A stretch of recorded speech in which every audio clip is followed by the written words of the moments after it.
Clive. Talia. How's Jill? Recovering, but she still needs her rest. Of course. Take good care of her, won't you? I'll do my best. Oh, Gav was looking for you. He said he had something to show you in the shelves. The shelves? Oh, that's right. He went to ask Hippocrates about Torgal. He must have found something.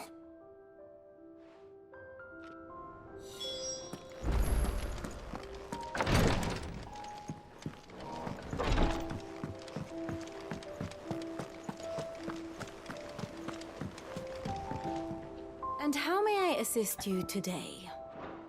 Going so soon?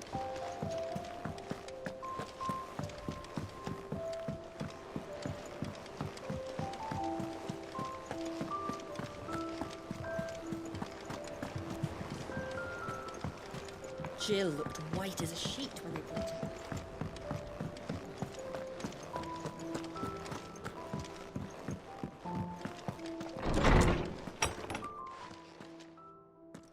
Clive, where have you been? I've been wanting to ask you something about Torgal.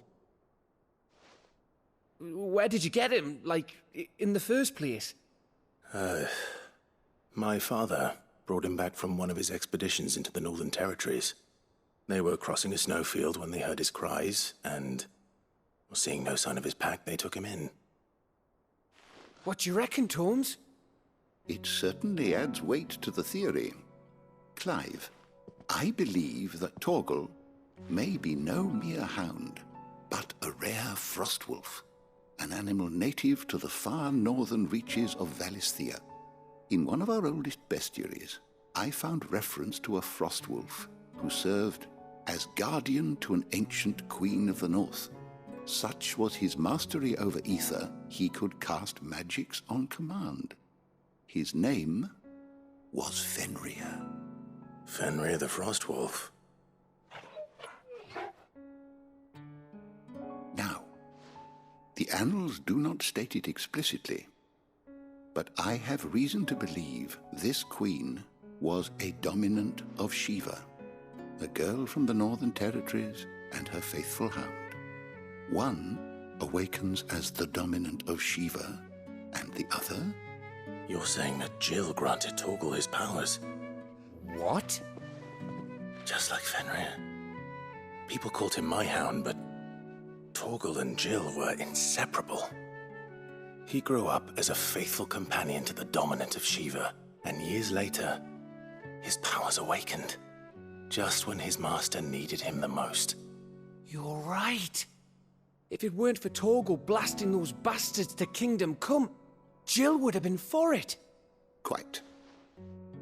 Though Torgal's power is his own, his latent birthright as a frostwolf, it had only to be unlocked. Oh, get you, Torgal! You're an even finer hound than we thought. And regarding your original concern, you need not fear for Torgal's health. Why, the beast has the appetite of a behemoth. Just this very morn, I found him with his nose buried in my nuts. There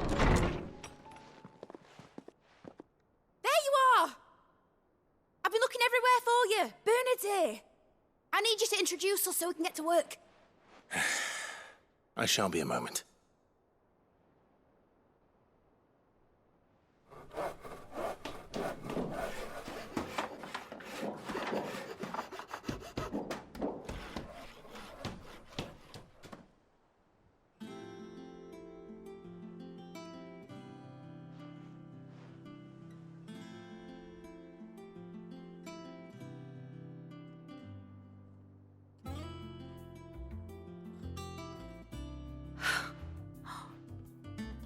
Brilliant. It is. Well, I couldn't have done it without you. You and everyone else. But I promise I'll pay you back. I'm gonna work my fingers to the bone for you lot, starting right now. Just you wait. I'll make wonders like this world's never seen. Then I look forward to seeing them.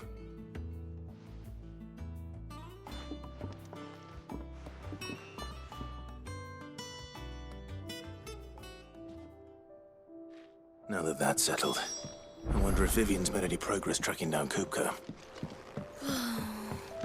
I wish I think I'll wait till mid's away to take a tour of him.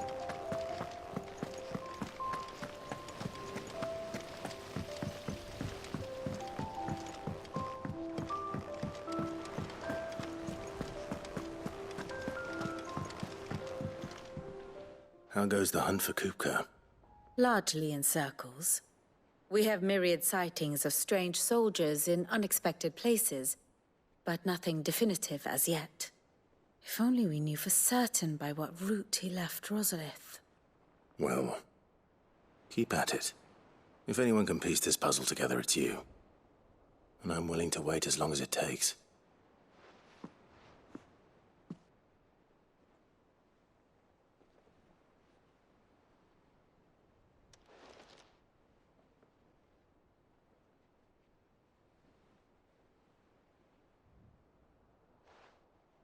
What?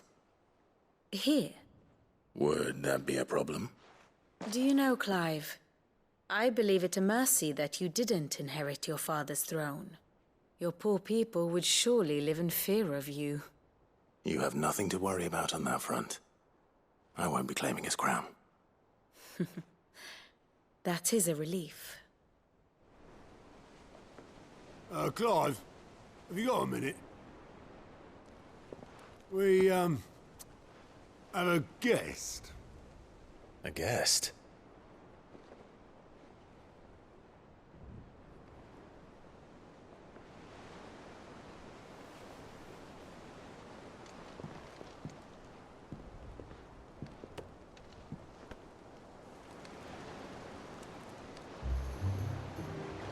For your trouble. It was a pleasure, in hindsight. Uncle Byron?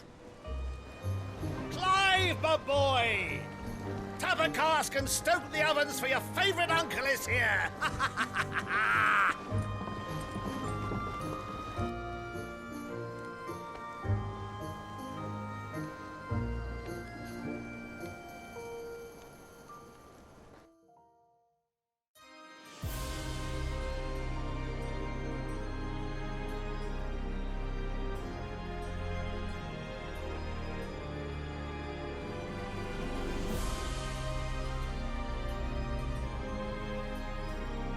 The Dalmekian government sues for peace. How shall we respond? If they're willing to accept their fault in the matter, I see no reason to refuse them. Still, we must insist on substantial reparations. The Twinside stores are not as bottomless as reported. Aye, and we have many more mouths to feed. We shall just have to have the Dalmeks empty their treasuries for us.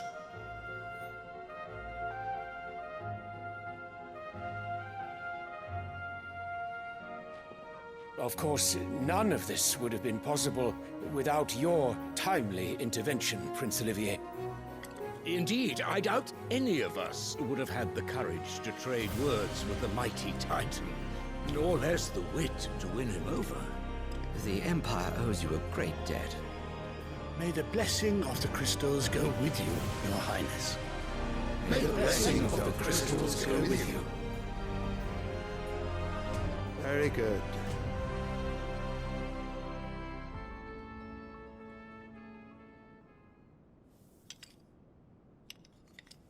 Now, let us come to the question of precisely when the Dalmeks will withdraw their troops. Dion's fire could rid us of them in mere moments. The men of the Fist will not withdraw until a peace treaty is concluded. So let us keep the negotiations open, give them time to gather what gold and trinkets they can. And once they deliver that which we demand, what worth is a piece of parchment? Your Radiance, were Prince Dion to take the field, the enemy would surely send their own dominant to meet him. And while His Highness would of course prevail, there would be heavy losses on both. You need not fear Hugo Kupka. He is engaged on the Western Front. Even were the Dalmeks to send for him, he would not arrive in time. As much as I would enjoy witnessing a clash between Bahamut and Titan, it is not to be. And what of your subjects, your Radiance? If the fighting spread to the city proper, the people would bear the brunt of it. There will be losses, it is true. Yet for every citizen who falls, another can be bred. For every home that burns, another can be built. The Empire will live on.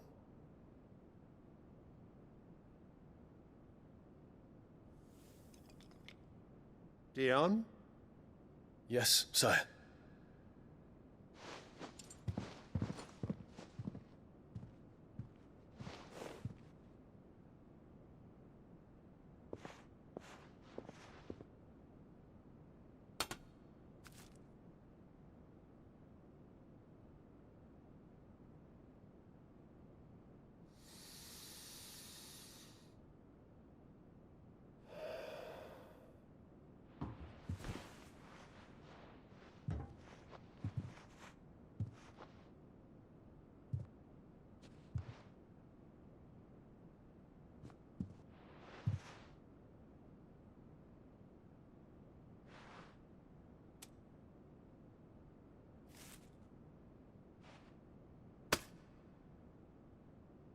Prepare for battle. But sire... Do not make me repeat myself. Return to your camp and await my orders.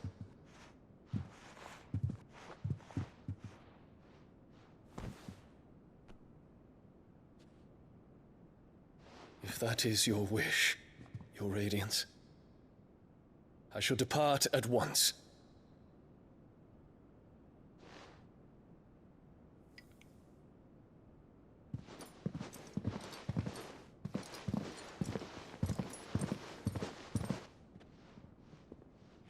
May Gregor forgive you.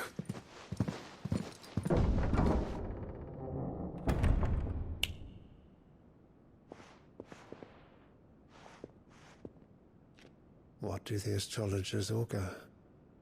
The stars are in agreement, Your Radiance. The shadow of treachery hangs over Prince Dion.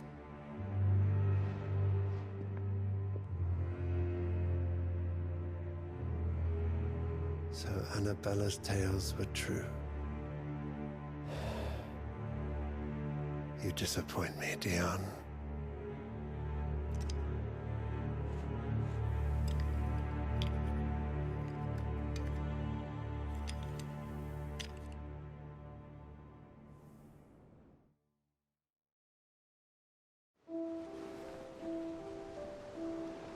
What on earth is Uncle Byron doing here? Only one way to find out. The little uns have been up to their old tricks. It's just one thing after another around here.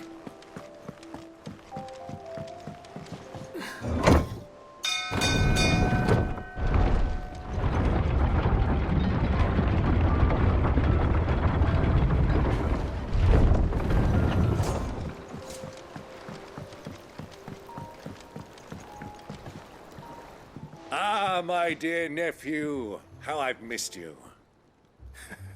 How did you find this place, Uncle? Through the good offices of young Sir Wade. He really is the most helpful fellow. As are you, I hear. The Guardians and those they freed tell the most outlandish tales of your heroics in Rosalith. Which is why I came, to learn the full truth of the matter. Sort the fact from the fiction, so to speak. You were working with the Guardians of the Flame to evacuate the people of Rosalith to Port Isolde. I was, aye. Then I have questions for you. Please, come inside, Uncle. Gladly. You there? There are 2,000 gold talents in those chests. See that they're added to my nephew's coffers, would you? 2,000?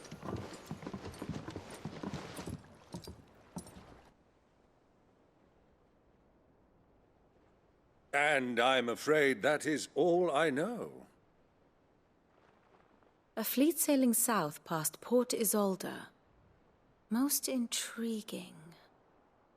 Forgive me for not being able to tell you more. I hadn't the faintest idea Kupka withdrew wounded from Rosalith. Still less that my own nephew dealt the decisive blow.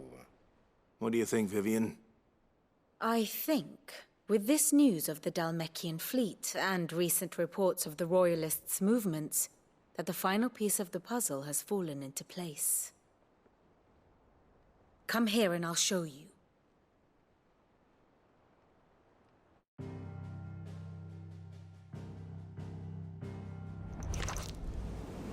It is known that Kupka's forces entered Rosaria via its unguarded coast.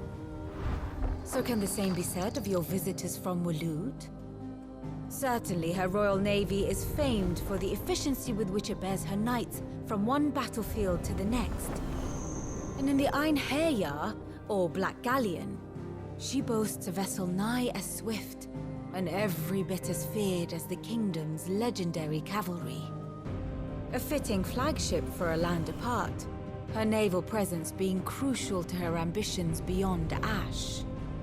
Yes, it seems safe to assume that the Royalists did indeed enter Rosaria from the sea. So then, had you a vested interest in Titan's survival, whither would you take him? Why, home to Drake's Fang, a place rich enough in ether to conjure the magics needed to mend his hurts. But would that not entail an arduous voyage around the southern cape? Let us say that the Royalists did put ashore with a mind to spirit Kupka away from under your very nose. Could that truly have been their plan for him? To load him aboard one of the ships flying Republican colors sighted off the coast near Port Isolde. To spend weeks at sea, being tossed hither and yon by unforgiving waves, his life hanging in the balance. No. The journey would mean Titan's death, and Kupka's faithful creatures would not allow it. So what then was the plan of our Waluda friends? Reports suggest they made not for the coast, but for the desert. And by cutting through the Velcroy, a party traveling light would have Titan back in his bed days before a galley could lurch into port. To wit, it was the Royalists, not the Republicans, who effected Hugo Kupka's safe retreat. I would stake your life on it.